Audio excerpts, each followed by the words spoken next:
البحر علا والموج طغا، من بے کس و طوفاں ہوش ربا، منجدھار میں ہوں بگڑی ہے ہوا، موری نیا پار لگا جانا۔ قربان جائیں سیدی اعلیٰ حضرت پر۔ ایک طرف تو فصاحت کلام دیکھیں اور لفظوں کا چناؤ دیکھیں۔ یہ تو کوئی اقبال جیسا شخص جو رموز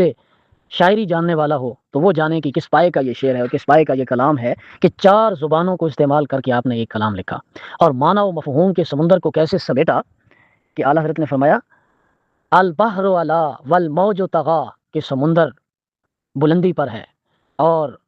سمندر کی موجیں سرکشی پر ہیں، من بے کس اور میں بے سہارا ہوں، اور من بے کس و طوفاں ہوش ربا، اور اوپر سے طوفان بھی ہے وہ جو ہوش ربا۔ اور آگے فرماتے ہیں کہ منج دھار میں ہوں بگڑی ہے ہوا، کہ ایک تو میں سمندر کے بھنور میں پھنس گیا ہوں، میری ناؤ میری کشتی سمندر کے بھنور میں پھنس گئی ہے، اوپر سے ہوائیں بھی تیز ہیں، منج دھار میں ہوں بگڑی ہے ہوا۔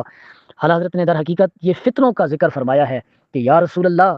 رافضیت کا سمندر بھی چڑھ پڑا ہے اور دیوبندیت و وہابیت کے فتنے اور طوفان بھی ہے وہ سر اٹھا رہے ہیں، اور نیچریت و دہریت کا بھنور جو ہے وہ معاشرے کو لپیٹ رہا ہے، اور جو ہے الہاد اور زندیقیت کی فضائیں اور ہوائیں بھی جو ہے وہ جوش پر ہیں، لیکن کیا موری نیا پار لگا جانا۔ یا رسول اللہ، آپ پر میں نے اپنی کشتی چھوڑی، اب میری کشتی آپ ہی پار لگا دینا۔